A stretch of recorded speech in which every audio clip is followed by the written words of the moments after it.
Jordan Bardella, tête d'affiche du Rassemblement national, veut réduire la TVA sur les carburants pour répondre à la guerre au Moyen-Orient.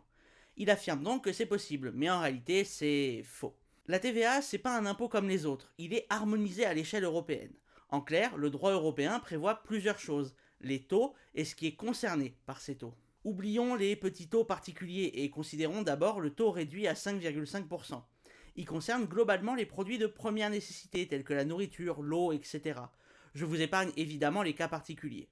Ensuite, on a un taux à 10% par exemple pour certains travaux, puis le taux normal à 20% qui touche tout ce qui n'est pas soumis à un taux réduit. Le droit européen va prévoir des fourchettes de taux, notamment pour le taux normal qui ne peut pas être inférieur à 15%.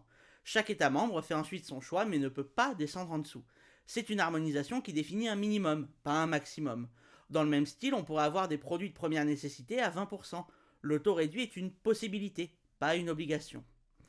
Le souci avec Bardella, un des soucis avec Bardella, c'est qu'il veut faire passer les carburants au taux de 5,5. Or, le droit européen ne le permet pas, puisqu'il limite assez clairement ce qui peut être soumis à un taux réduit, et les carburants n'en font pas partie. Si une telle mesure était mise en œuvre, la France pourrait avoir à rendre des comptes à l'Union européenne, puisqu'elle en aurait violé le droit. Tant qu'il y était, Jordan Bardella a évoqué une réduction de la taxe sur les carburants. C'est un peu plus complexe comme taxe, mais là aussi, il existe un impôt minimum au sein de l'Union européenne.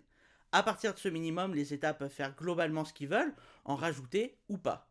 La France en rajoute à des fins environnementales, en augmentant le tarif des carburants, elle réduit leur attractivité et donc théoriquement leur consommation, même si évidemment c'est plus compliqué que ça.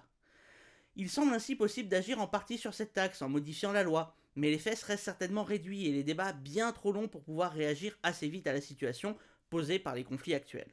Ainsi, si les promesses sont belles, la réalité juridique est tout autre.